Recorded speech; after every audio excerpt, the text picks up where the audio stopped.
नमस्कार, मी सारिका माझ्या एका नवीन ब्लॉगमध्ये तुमच्या सगळ्यांचं मनापासून स्वागत करते। आजच्या ब्लॉगमध्ये आपण पनीरची रेसिपी बघणार आहोत। हॉटेलसारखी पनीरची ग्रेव्ही जर बनत नसेल किंवा त्याची टेस्ट जर येत नसेल तर काय करायला पाहिजे, कशा पद्धतीने बनवायला पाहिजे याबद्दलची संपूर्ण माहिती मी शेअर करणार आहे। तर व्हिडिओ स्किप न करता शेवटपर्यंत बघा।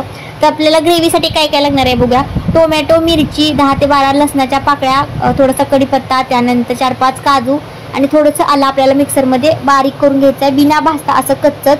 त्यानंतर पनीरला हळद, मीठ आणि लाल तिखट लावून व्यवस्थित शॅलो फ्राय करून घ्यायचा। इथं तुम्ही तुपाचा वापर किंवा बटरचा वापर केला तर आणखी छान बनतं, पण जर नसेल तर तेलामध्ये फ्राय केलं तरी चालेल।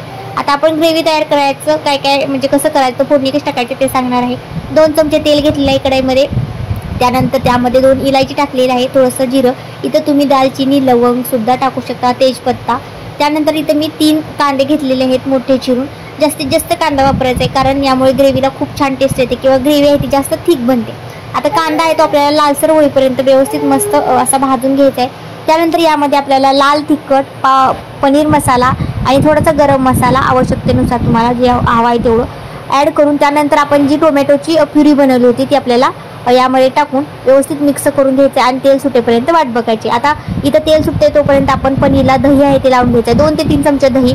जर जास्त क्वांटिटी असेल तर जास्त दही वापरा, जास्त पनीर असेल तर।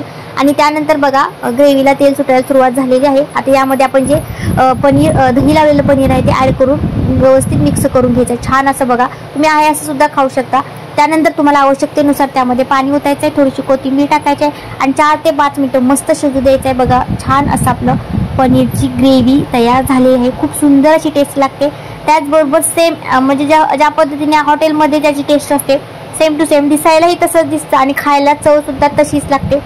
तर एकदा नक्की ट्राय करा आणि कमेंटमध्ये मला सांगायला अजिबात विसरू नका। आवडला तर लाईक करा, शेअर करा, चॅनेलवर नवीन असेल तर सबस्क्राईब करा। भेटू पुढच्या एका ब्लॉगमध्ये एका नवीन रेसिपीसोबत, एका नवीन माहितीसोबत। तोपर्यंत धन्यवाद।